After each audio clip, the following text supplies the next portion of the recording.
Thoracic outlet syndrome में patient को pain feel होता है शोल्डर जॉइंट में, आर्म्स में, फोर आर्म्स में, हैंड में। कभी कभी झंझनाहट बनी रहती है हाथों में, वीकनेस बनी रहती है, टिंगलिंग सेंसेशन फील होता है। झंझनाहट को हम लोग नंबनेस बोलते हैं। इस तरह की फीलिंग्स आती है। इस तरह के क्लिनिकल फीचर्स प्रेजेंट होते हैं थोरेसिक आउटलेट सिंड्रोम में। थोरेसिक आउटलेट सिंड्रोम को ट्रीट करने से पहले ये जानना बहुत जरूरी है कि व्हाट इज दिस, ये होता क्या है। थोरेसिक आउटलेट एक एरिया होता है फर्स्ट रिब एंड क्लैविकल के बीचों बीच, यानी कि आपकी जो कॉलर बोन है और जो फर्स्ट रिब है उसके बीच का जो एरिया है that is called thoracic outlet. इस एरिया से कुछ ब्लड वेसल्स, नर्व्स पास होती हैं जो कि आपके आर्म्स को, फोर आर्म्स को, हैंड्स को सप्लाई करती हैं। यदि किसी वजह से इस एरिया में कुछ कंप्रेशन आ जाए, दबाव पड़ जाए, तो जिसकी वजह से यहां से जो नर्व्स निकल रही हैं, ब्लड वेसल्स निकल रही हैं, वो भी कंप्रेस होती हैं।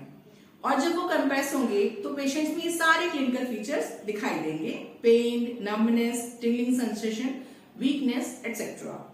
तो व्हाट इज द रीजन, होता क्यों है ये थोरेसिक आउटलेट सिंड्रोम? रीजन ये है कि जो लोग बहुत ज्यादा ओवरहेड एक्टिविटी करते हैं, वेट को उठाते हैं, नीचे रखते हैं, वेट ट्रेनिंग करते हैं, उनमें ये कॉमन होता है।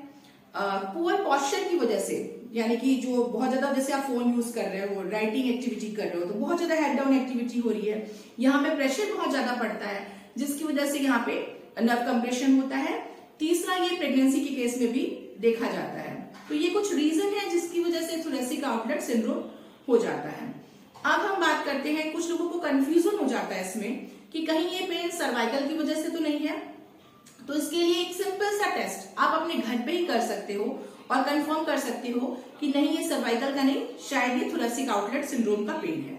तो इसके लिए आप सिटिंग पोजीशन में बैठिए, अपने हाथ को ऐसे फैलाइए, ठीक है, पीछे की ओर एक्सटेंशन में रखिए एंड फिस्ट बनाइए, ओपन करिए, फिस्ट बनाइए, ओपन करिए।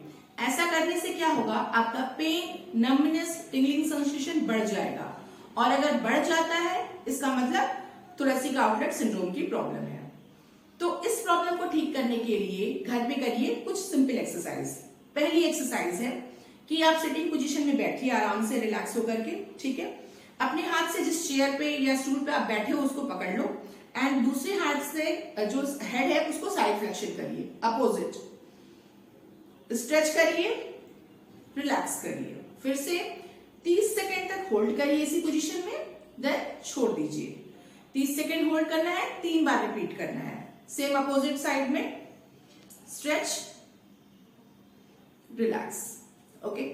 दूसरी एक्सरसाइज है कि दोनों हाथों को सर के पीछे ले जाइए, ठीक है, एल्बो जॉइंट को पीछे की ओर ऐसे ले जाइए, मतलब एक्सटेंशन करना है हेड एंड नेक का, एंड देन फ्लेक्शन में आना है।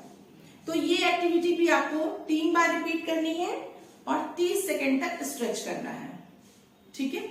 इससे आपकी हेड, नेक एंड शोल्डर की प्रॉपर स्ट्रेचिंग होती है। तीसरी एक्सरसाइज है, इसमें आपको करना क्या होगा कि शोल्डर ज्वाइंट को एक्सटेंशन में ले जाइए पीछे की ओर, रिस्ट ज्वाइंट का भी एक्सटेंशन करिए एंड नेक को अपोजिट साइड में टर्न करके बेंड करिए। इस पोजीशन में भी 30 सेकेंड रहिए, 3 बार रिपीट करिए।